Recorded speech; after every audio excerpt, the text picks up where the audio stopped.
Well, thank you everyone for your attention. I know it's been a really long day, so this is going to be the last panel of the day. So I wanted to take a moment to introduce everyone, and I'm going to have them explain a little bit about why they're on the panel and what they're up to. So the first person, again, I'm not going to do this in order. I'm going to do it on the order I have here on my list, is introduce Robert Grant from Crown Sterling. Robert. Matt Loughran from Uulala. Eddie Lee from Pledgecamp. Frank from BurstIQ. Mayor Rosario from the Digital Ethics Lab at Oxford University. Nicholas Haan, there he is, Nicholas Haan from Singularity University, and Professor Ali Hassami, who's from the IEEE. Okay, so let's just do this. I'd like everyone to kind of understand what you guys are actually up to before we start this larger conversation about emerging technologies. So Frank, why don't you take it away, because you're the end there. Have to make sure this on. So it's good I can only go by my first name. So everybody knows me now. I'm just teasing. I'm Frank Ricotta. I'm the CEO and co-founder of BurstIQ. You know, I'm really honored and humbled to be here. It's been really an amazing day with a lot of amazing panelists and just everybody that's out here that I met. It's been truly impressive. So thanks, Matthew, for having us. What we're all about at BurstIQ is really focused on health equity and access. You know, we use blockchain to help facilitate that from a tech perspective. And yeah, I'm a technology geek, so I have a little bent to that. But you know, foundational, why we were so excited to participate with Humanity 2.0 goes down to just basic core values, and that at its very core was just the respect of each and every person's human dignity. And thank you again for the initiative. The other thing I'd like to just make everybody aware of, I'm very happy to talk on behalf of the U.S. Department of Commerce and International Trade Administration that we are collectively launching an economic development activity focused on facilitating the use of blockchain in initiatives such as Humanity 2.0 and others, and really hope to drive a broader international economic commerce and partnerships for both U.S.-based companies and outside of the U.S. All right. Hello, it's a delight to be here. Thank you. I come from Singularity University at the NASA Ames Research Center in California. And we do programs for large corporations, for entrepreneurs, for governments, for investors on how to leverage advanced technologies like AI, robotics, digital biology to solve the world's biggest challenges. And our perspective on that is, number one, the world's biggest challenges are solvable. Number two, there's a couple mindsets that are very useful in doing so. One of them is what we call an exponential mindset, recognizing that these technologies are growing at exponential rates, doubling year in, year out in their price performance. And the other one is an abundance mindset. We all have grown up in an economy and societies that are based on scarcity, when actually if you extend out the power of technology and the power of human creativity and innovation, we can create a world of abundance. And that's really the challenge, I think, for all of us today. My name is Eddie. I'm the co-founder and president of Pledgecamp. What we're building is a crowdfunding platform using blockchain technology. If you're familiar with Kickstarter and Indiegogo, these platforms have given entrepreneurs around the world incredible opportunity to raise funds directly from a network of individuals from often their target markets and not based on whether they know a VC or are keyed into these pretty exclusive communities. The reason we got into this is because myself and my co-founders, 6 years ago, we started our company doing consumer electronics. We funded our company through Kickstarter multiple times. We've become among the top 1% most funded on the platform. But over the years, we've also seen how bad it's gotten in a sense that there's no accountability mechanisms. There's issues of trust that are causing consumers to doubt crowdfunding. It's been much harder for people to raise funds. And it's a lost opportunity because this is really a way to democratize opportunity for a lot of these entrepreneurs who don't have any other options. And what we're trying to do is really create a more sustainable model and redesign it from the ground up and hopefully help crowdfunding really fulfill its potential. I'm Matt Loughran, co-founder and CMO of Uulala. We're a blockchain-based fintech company, a lot of blockchain up here. We're really focusing in on banking the under and unbanked. So really work with the most vulnerable demographics. And there's a lot of talk today about faith-based NGOs, corporations, how do you work together? We're doing that, all right? So we have partners in this room from corporate and private to the ICMC sitting right there with Secretary General Monsignor Vitello to actually actualize this type of technology for inclusion in different jurisdictions around the world. So there's people here that are policymakers that we work with, to governments. I mean, it's very doable. You just need to act, which I think is a big thing coming out of this forum. Who can you partner with? Who can you make actions? So our whole goal is to provide people with financial choices that they don't have. It's very expensive to be poor. Let me say that again. It's expensive to be poor. You get the highest fee structures. Okay, you get predatory on consistently. So we're here to at least stop it and dampen that. But we can only do that with partners that are here. Hi, my name is Robert Grant. I'm the founder and CEO of Crown Sterling. We are not a blockchain company.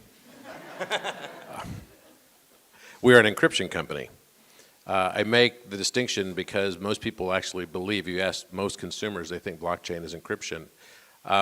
Most of the world is protected by the same types of encryption. That's RSA, as well as elliptic curve or SHA-3. That's what is used on Bitcoin's platform. And I'm a mathematician. I am also a serial entrepreneur. And as part of my mathematical work, I discovered the first prime number infinite pattern and published it last month with Cornell University. And that allows us to infinitely predict prime numbers. It also allows for new methodologies in the way we approach encryption, which we're not using prime numbers at all. But as part of that discovery, there was also some fundamental discoveries that happened around mathematical constants and their relationships with each other. That's very exciting for us because we think that this is something that could be used around the world to potentially increase data sovereignty for consumers, not just large organizations or sovereign nations, but actually for people like you and me. And I think a lot of the discussion today has been about ethics and what's right, and as there's a quid pro quo of data, when I go on Facebook, do I know that I'm making this contract of adhesion? And probably most people do not. And so what we'd like them to be able to have is a choice to not have Facebook be in a position to have to self-police itself, put itself in a dichotomous relationship between its shareholders and the greater good, as it was referred to earlier today, but rather actually have a system where consumers can be empowered to protect themselves. And this is something we're very excited about and we think has very broad-reaching application, and we're very grateful to be here today. Okay, I'll say my name again. It's Maria Rosario Tadeo. Sorry, just because I know it's very hard for whoever is not born, was not born in Italy to say that. Most kind. So I'm the Deputy Director of the Digital Ethics Lab, which is a research group at the University of Oxford. I'll be humble and say that we are one of the leading research groups in the world on digital ethics. What we do is address ethical issues which have to do with whatever digital technologies you can think of. At the moment we're running projects which run from privacy, transparency, impact of digital technologies on human well-being, cyber conflicts, and how to develop AI for social good, specifically SDGs. Our mission is this one. We understood many, many years ago, about 20 years ago, that digital technologies are reshaping our societies, the environment in which we live, the way we interact with each other, the way we understand ourselves as human beings. These are profound changes which have huge, serious ethical impact. So we do a lot of theoretical research on these ethical aspects, and we write all those nice ethical papers which nobody reads. On top of that, we build what we define translational ethics. You might have heard about translational medicine, translating biological research into clinical findings. So bring stuff that is developed in a lab onto the bedside and cure people. We try to do the same things. We translate all those nice, boring papers into stuff that companies like Google, Facebook can use to do a job which might be more ethically shaped. And so we run projects which are funded by UK research councils, European Union, as well as major digital companies. I mentioned Google, Facebook, Microsoft, and many, many others.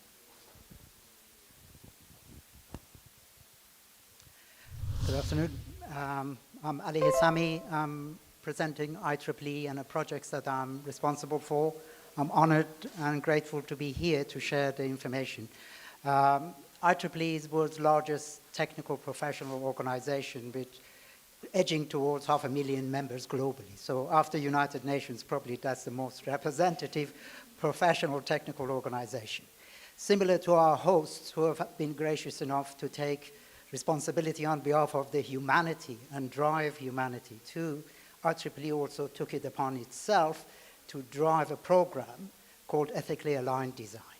My colleague, John Havens, who was here this morning, actually manages that program, and under the Ethical Aligned Design, which is now published as a public document only a month or so ago, so I would encourage you to refer to that. If not, please ask us here from IEEE. We'll gladly share it.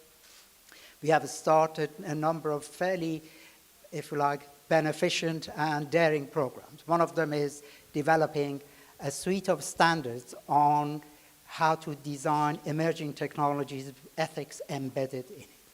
Now, you would argue, why should a technical professional organization develop a suite of ethical standards? Frankly, why not? Why exactly the same as our honorable hosts here? Somebody needs to take leadership. Somebody needs to fulfill their moral duties in this context, and I'm really pleased that IEEE has done that, and I'm also honored to be assisting with that program. So under Ethically Aligned Design, we've got currently 14 standards on the go, addressing various aspects of ethical behavior of products and services from emerging technologies. And if I dare say, the second program, which is of significance and relevance here, is how to certify for these ethical properties. Again, that's a vacuum in the existing global marketplace, and because IEEE is a not-for-profit organization, is accepted the responsibility to develop a series of certification programs currently focused on transparency that we heard a lot in the previous panel. We all need transparency by institutions, by products, by decision makers. The second bit for certification is accountability and responsibility. And final bit is about algorithmic bias. Great.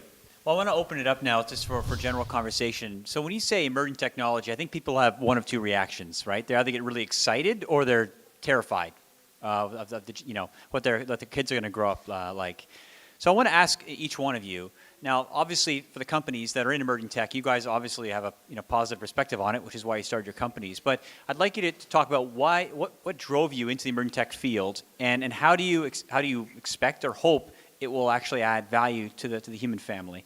And second, I would like you to speak to someone who actually is afraid of emerging technologies, and say, how do you actually work through those fears yourselves?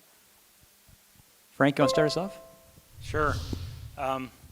Well, technology is really just an enabler. So when you look at it for technology's sake, just for technology's sake, it sometimes can become a useless pursuit. One of the things that attracted us to blockchain is not the technology itself, but really more the philosophy behind it, which is the empowerment of a person, and really extending the liberty of a person and giving them access, more universal access, and just kind of more social justice type access to goods and services such as payment systems, financial inclusion, health access. And the best technologies are those technologies you don't know are there. And we have a lot of talk around AI, but how many of us use a map app or use something like Siri or Hey Google to get a response through a voice response? You're starting to interact with some level of intelligence in the back end. So, my thing is that from a technology's perspective, we have to look at really enabling capabilities that allow us to address some of these problems in ways we couldn't, but have to make it so transparent that most people just don't even know it's there, and it just becomes part of their lives. Anyone else? So I'm drawn to technology in terms of its potential for us to completely redesign humanity and our relationship with each other and the planet for a more sustainable world. The recent IPCC report, if you caught a quote there, was incredibly powerful. These are the world's leading scientists who declared to be able to get on track by the year 2030, that's only 10, 12 years from now, it will require unprecedented transformation in all aspects of society. Raise your hand if you think we're actually going to be able to achieve that with our current trajectory. We won't.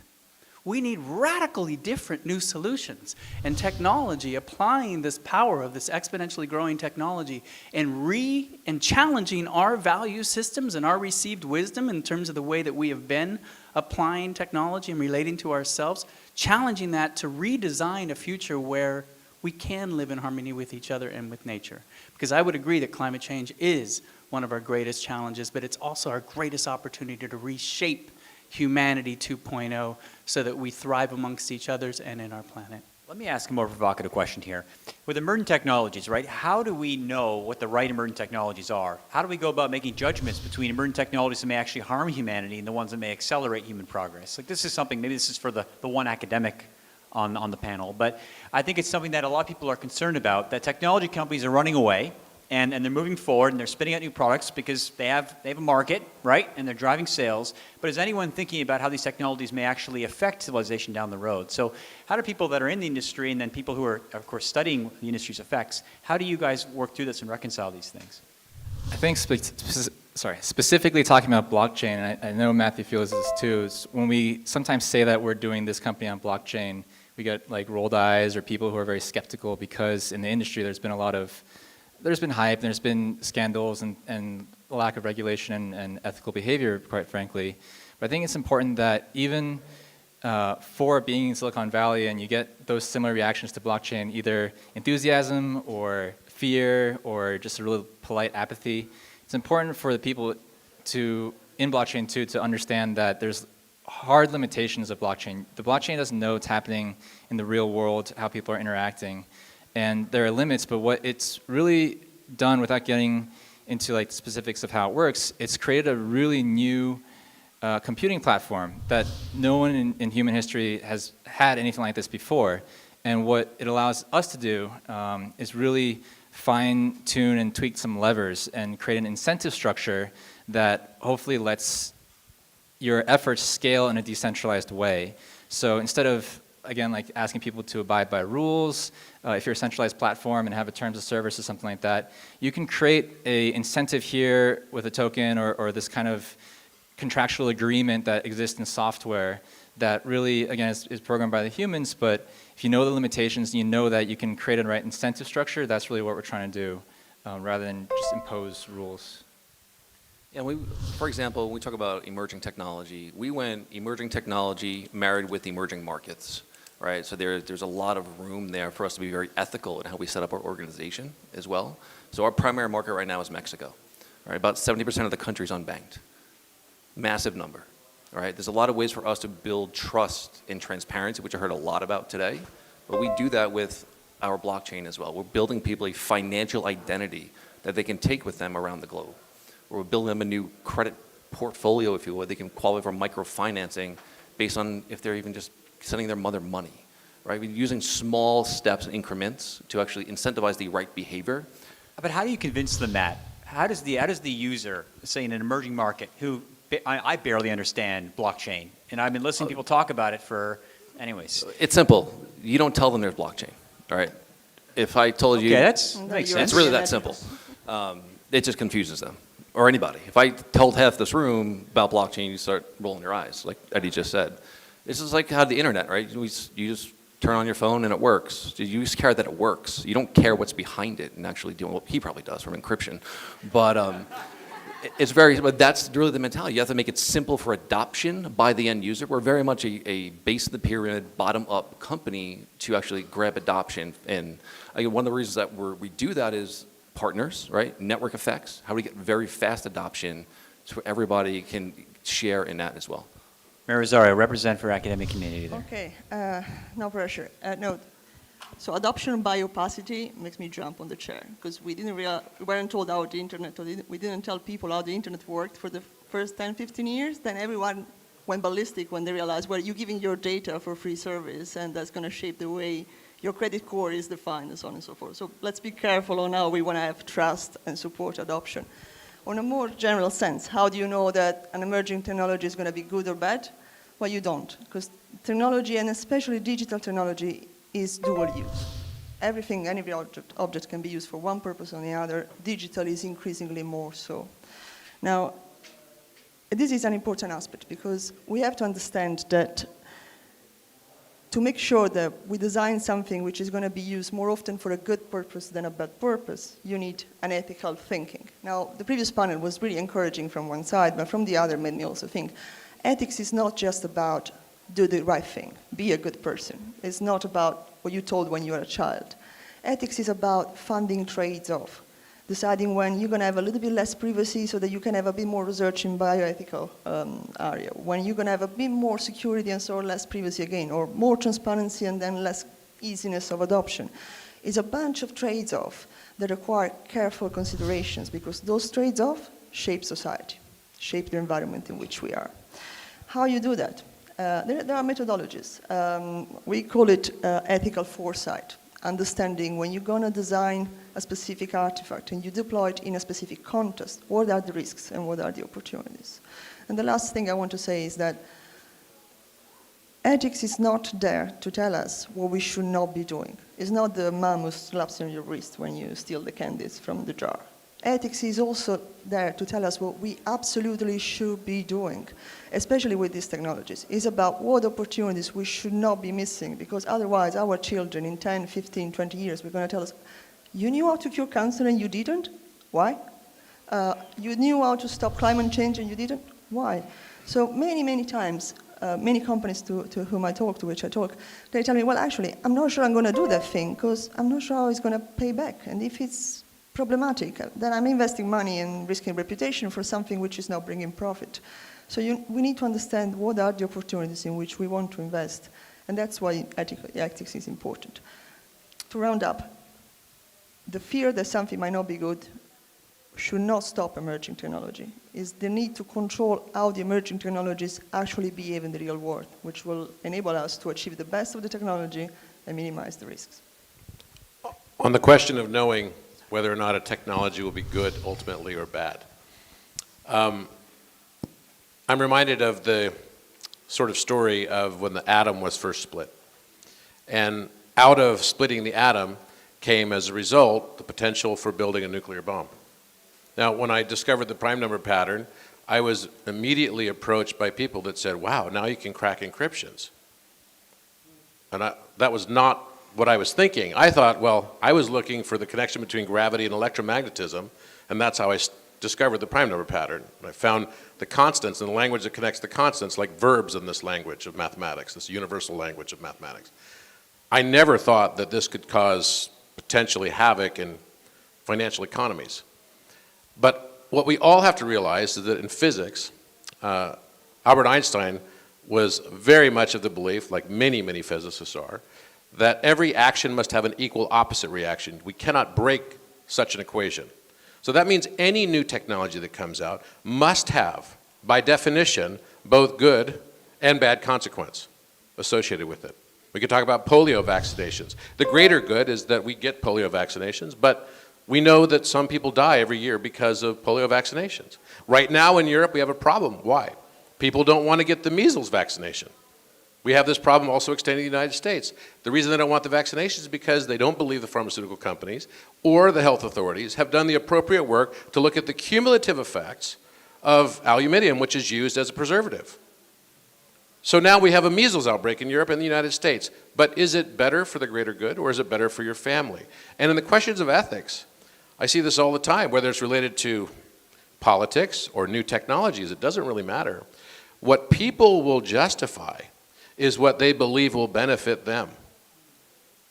It took me a long time to realize that fact. It doesn't matter to me. You could have a great corporation like Google. You could have a great corporation like Apple. Google went as far as making it part of its credo to say, don't be evil. But just as Shakespeare says, and I believe it's Taming the Shrew, methinketh the woman doth protesteth too much. Whenever someone is saying they don't want to be something, you also have to start looking to see what's on the other side of that coin, because all things have equal opposite reactions. Professor Ali. driven by the ethically aligned design that I referred to. Professor Spiekerman, who's my honored friend here, actually drafted a standard which codifies 2,000 years of human ethics that Father Philip referred to earlier on. These three fundamental tenets of philosophy and ethics relate to virtue ethics that I've learned all from Sarah, relate to basically fundamental human values, virtue ethics from Aristotle, then we have duty ethics or the ontological version from from Immanuel Kant, and then we've got the consequentialism that comes from John Stuart Mill. Now, these three fundamental tenets help us to actually evaluate the impact of a technology based on effectively philosophical ethics. And on top of that, in the standard that we are developing, we are adding a fourth leg, and that is ethnic ethics, whether people have their own local values, do not fit this 2,000-year history of ethical development and philosophical development. So we are in the final stages of codifying, establishing social impact effectively, and encouraging businesses to go from shareholder value to social value. Right. Well, I like the aspect of both sides of the coin, because I think that's important. You know, throughout innovations throughout history, all the positive goods that's happened that's been a result of that in society, even through the Industrial Revolution, had a corresponding bad, which in some aspects was worker exploitation. It's the same in the digital space. There's a whole dimension of digital exploitation. You know, we went through all these evolutions of the internet where it was fundamentally been a winner take most, and we've seen some of the back end of that now where our data in many ways have been exploited for other benefit and even negative benefit for ourselves. Now dealing with health data. I mean, everybody says, oh, it'd be wonderful to have all our health profiles online. We have better quality interaction with our care providers, and I actually think a more personal interaction about who we are, because my personal belief that data is really the currency that changes the whole health economy. You know, everybody wants it because they know it's valuable. Companies are created every day to generate more of it. Researchers definitely can leverage it. I think a lot of breakthroughs will be second and bench level data research. But bad people know it's valuable too, and they try to exploit it. And especially if you get an unethical employer. So I'm not going to hire you because you may have a certain medical condition. That's not a good thing. So we definitely have to balance the good and bad and know the positive consequences and the unintended consequences. And again, it's all about, are we enabling the liberty of an individuals and individuals? Are we enabling the suppression of individuals and societies? I think both are possible through the evolution of what we're seeing on the precipice of this next technology wave. And it's up to organizations like this to really make sure it goes down the right path. Thanks, Frank. I'm going to end with one more question for all of you. I want you all to answer. What is the emerging technology field that you are most hopeful about? You think could have the greatest positive impact on humanity? And what's the one that you're concerned about the most? Frank, why don't you start us off and we'll go around. Well, okay, since blockchain dominates the panel, I like blockchain, not from a technology, but more from the philosophy and way of doing things, because you know the underlying culture in the community is really the empowerment of a person and a person's liberty. So I really like that. It has some downsides, obviously, and I think what's on the fence is this whole aspect of machine learning and artificial intelligence. I think can go either way. Probably most concerned about it going the wrong way if it gets out of control without the right ethical boundaries. I would, in the field of energy, I think solar energy in the renewable energy sphere is extremely promising, but the one I'm going to pick is one that demonstrates that money can be made by radically changing our systems, and that is meat. Last week, a company called Beyond Meat IPO'd. And if we had had a conversation only 5 years ago, and I said that throughout every Burger King in the United States, there's going to be a plant-based protein hamburger alternative, you would have thought I was crazy. But not the folks at Beyond Meat. They've been investing in this over the last 5, 6 years. They IPO'd last week, and it was the most successful IPO since the year 2000. Because people are realizing our food system is going to radically change. Now, what happens when we go to plant-based meat substitutes? Suddenly, we reduce almost 25% of our greenhouse gases. We stop killing sentient beings. We use less land, less water, less energy, et cetera, et cetera. So it's an example of a breakthrough technology which can have huge reverberations throughout our society. In terms of a technology which hasn't been mentioned, which I think has great good, but also great concern, especially in the realm of ethics, is CRISPR. The ability to genetically engineer ourselves and all living things has profound implications for good and profound implications for the bifurcation of society, potentially. I'm also really high on Beyond Meat, very excited about that. But I guess I'll speak to my experience and say blockchain, again, for both what I'm excited about and what I'd probably be fearful about. I'm excited, like I mentioned, to see, and like Frank mentioned, the culture of people tinkering with what can this new technology do for people and for society? How can we, like I said, adjust incentives in a way that we never could before, and really try to take all of these existing problems and apply new technology to it? That's always an opportunity, and it's always an exciting time.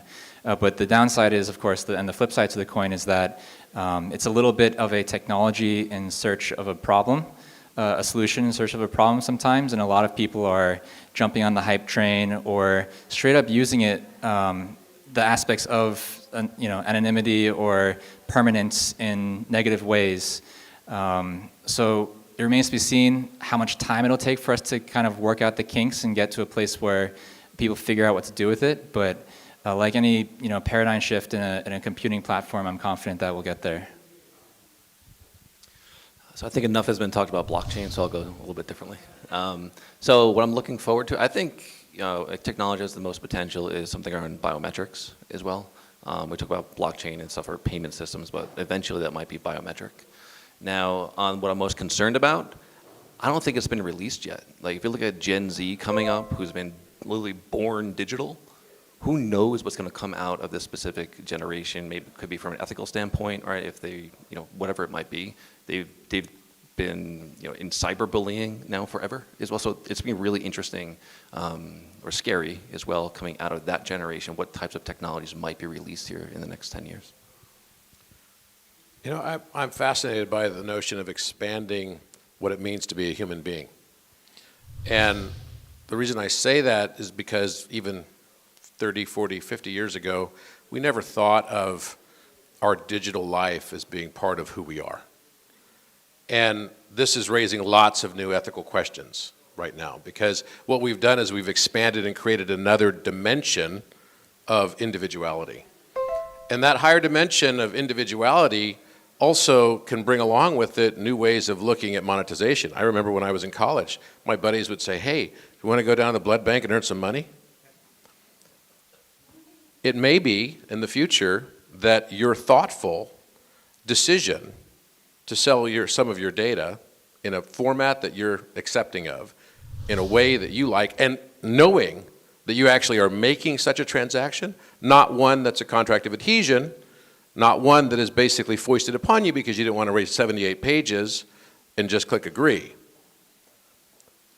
I think that that could bring dramatic change to the planet. I think it could actually lead to a notion that we become true human beings rather than human doings. And I think we've spent the last century being human doings rather than human beings. So we've lost the arts, we've lost music, we've lost so many elements of society and education that have fallen by the wayside in exchange for hyper-specialization, which has led us down paths of reductionism. And I personally believe that if we could tackle being human, we could actually be human beings to the rest of humanity. And I think that's what Humanity 2.0 is about. And then secondly, I believe that we could actually have the time to tackle the big issues like genetic or gene editing, which in some circles is a hiss and a byword. Not supposed to be said. I have several patents on gene editing, on using sound and light, electromagnetism, to be able to change outcomes of phenotypic expression. And I think that's a fantastic future. I think free energy, I saw technology yesterday that was literally a piece of tinfoil, 10 microns thick, that can supply, if built into a 5-pound cube, 3.6 kilowatts with no light, not connected to any plug-in in the wall, and simply harnessing what we call neutrino or vacuum fluctuations.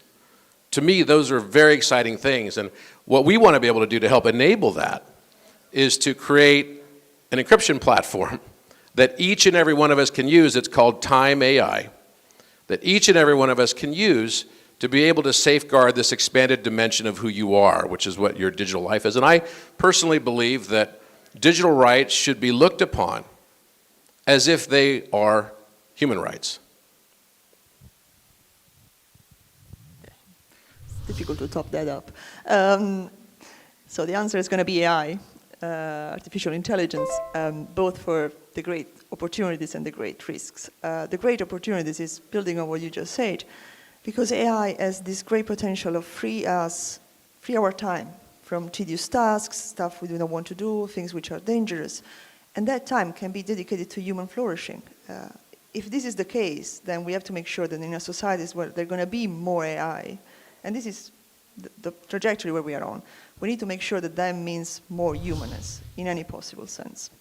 The risks that I see there are not any of those sci-fi singularity-related risks. If you read about that, just go do something else. It's no scientifically substantiated, but it's much more concrete one. AI can enable human wrongdoing.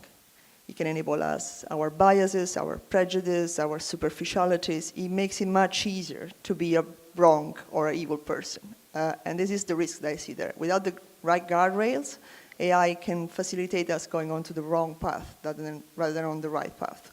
So as ever, is a tool, and we have to make sure that we harness its value in the best possible ways. We have come 2,000 years of civilization, and if you look at the fabric of the legal protection that we've got in much of the world, is about preventing harm to people, physical harm to us. So long as we don't physically harm, but we can steal their data, we can profile them, we can commoditize them, we can sell them. So we need to make the transition to the next stage of humanity's enlightenment, and that is take social responsibility, respect each other's differences, and respect human values. In reality, I really don't have a favorite or fear about technology. I prefer to be upbeat about the value and virtues of human thinking and ingenuity, so long as value in terms of moral values are built in every consideration that we come to, whether it's nuclear power or future free energy comes out of neutrinos or blockchain. I don't have a favorite, and I don't think humanity has a favorite. But it needs to factor in the element of tolerance and social value and human value. And just to finish, frankly, one thing I haven't heard today, that's the word love, and that's not love in the poetic sense. This is the divine love. Ultimately, the founder of this institution here preached that love is what binds us together, what brings us humanity, not exploiting each other, not benefiting from each other's labor, from each other's data, from each other's profile, and selling it behind each other's back. So I hope that would dominate our future.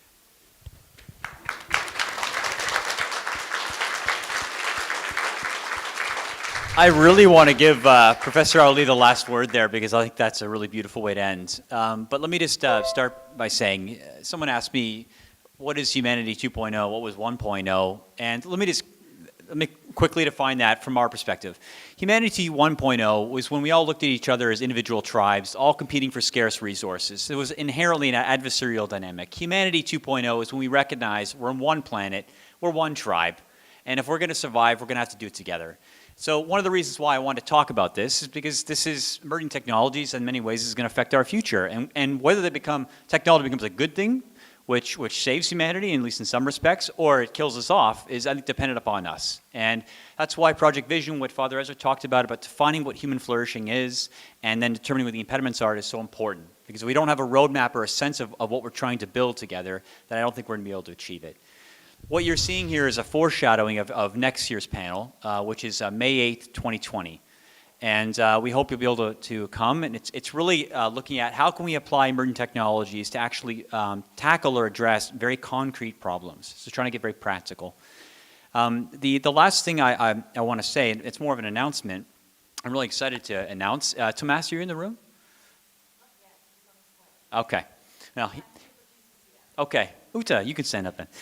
So one of the things that we're honored to be working on is looking at a way to leverage the Catholic Church's building platform. And I think you all heard me mention it's pretty substantial. It's the largest building platform in the world.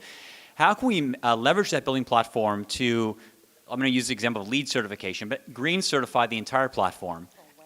And then how can we, as well certify it? So certifying to make sure that the environmental outputs are as low as possible, but also optimizing the buildings for human health and wellness. We want to do this to the entire Catholic Church's building platform, and we want to do it by 2030. You can imagine the impact that would have globally.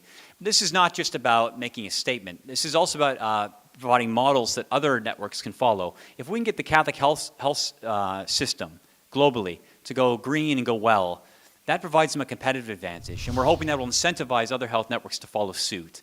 And we're looking to do this with parishes and with schools as well.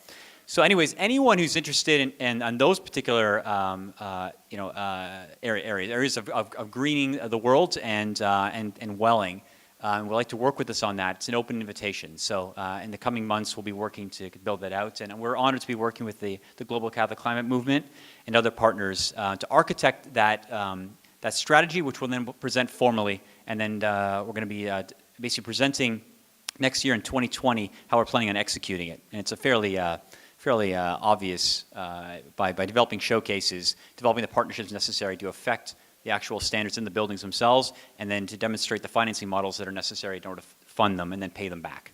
So anyways, I hope you'll join us next year, May 8, 2020. We have our dinner at the St. Regis at 7. And for those of you who want to join the Basilica tour, we'll be heading there now. Thanks very much. The 2019 Humanity 2.0 Forum is brought to you by Cisco Systems, CSR solutions that are accelerating global problem solvings in ways that have never been attempted before, to Uulala, providing mobile blockchain solutions for the unbanked, and to Pledgecamp, the next generation of crowdfunding. A special thanks to Tadeo in Vatican City for hosting our program. And lastly, special consideration to BurstIQ, a leader in healthcare and blockchain, to Crown Sterling, the leader in digital sovereignty and quantum encryption, to Dignity Health, delivering high quality and affordable healthcare for all. And lastly, to Falcon Ventures, is transformative as our entrepreneurs. And thank you, One Here in Public Relations, for all your PR and media support. We'll be right back after these messages. Don't go away.